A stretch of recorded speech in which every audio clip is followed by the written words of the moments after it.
অত্যধিক ভালোবাসা আপনার মূল্য কমাতে পারে। ভালোবাসা ততটাই দেওয়া উচিত যতটা অন্য ব্যক্তি পরিচালনা করতে পারে।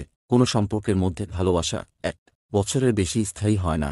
আপনি যদি সত্যিই ভালোবাসা থেকে বঞ্চিত আর বারবার ভালোবেসে আঘাত পেয়েছেন এবং আপনি যদি বারবার সেই ভালোবাসার কথা ভাবতে থাকেন, তবে আপনি অসুস্থ হয়ে পড়তে পারেন।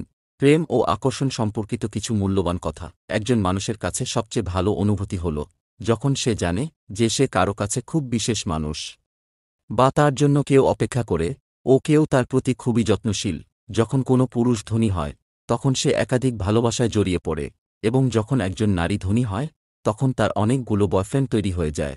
ছেলেদের তুলনায় মেয়েরা তাদের ভালোবাসা কথা খুব কম প্রকাশ করে।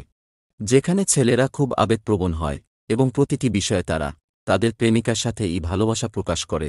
যদি কেউ আপনাকে অপছন্দ করে, তবে আপনার উচিত তার থেকে খুব তাড়াতাড়ি দূরে সরে যাওয়া।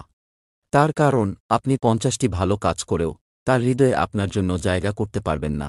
যখন কোনো মেয়ে আপনাকে দূর থেকে দেখে আর কাছে আসার সাথে সাথে দূরে তাকানোর অভিনয় করে, তখন বুঝে নেবেন সে আপনাকে পছন্দ করে। যে মেয়েরা ছেলেদের থেকে বেশি আনন্দ নিতে চায় কিন্তু ছেলেদের সামনে মেয়েরা কখনোই তা প্রকাশ করে না, যে মেয়েরা বেশি কথা বলে আর যে ছেলেরা কম কথা বলে, তাদের খুব গভীর ভালোবাসা থাকে। আর এই দুই মানুষের জুটি প্রেমিকদের মধ্যে খুব মজার। দুজন প্রেমিক মানুষ যদি কিছু সময়ের জন্য একে অপরের চোখের দিকে তাকিয়ে থাকে, তবে তাদের উভয়ের হৃদস্পন্দন একসাথে চলতে শুরু করে। আপনি যদি কাউকে ভালোবাসতে চান, তবে তার সাথে কথা বলতে শুরু করুন। কারণ একজন ব্যক্তি নিজের সম্পর্কে প্রশংসা শুনতে পছন্দ করেন। আপনি যাদের সাথে বেশি সময় কাটান, আপনার চিন্তা ভাবনা এবং কাজ করার ক্ষমতাও সেই লোকেদের মতো হয়ে যায়।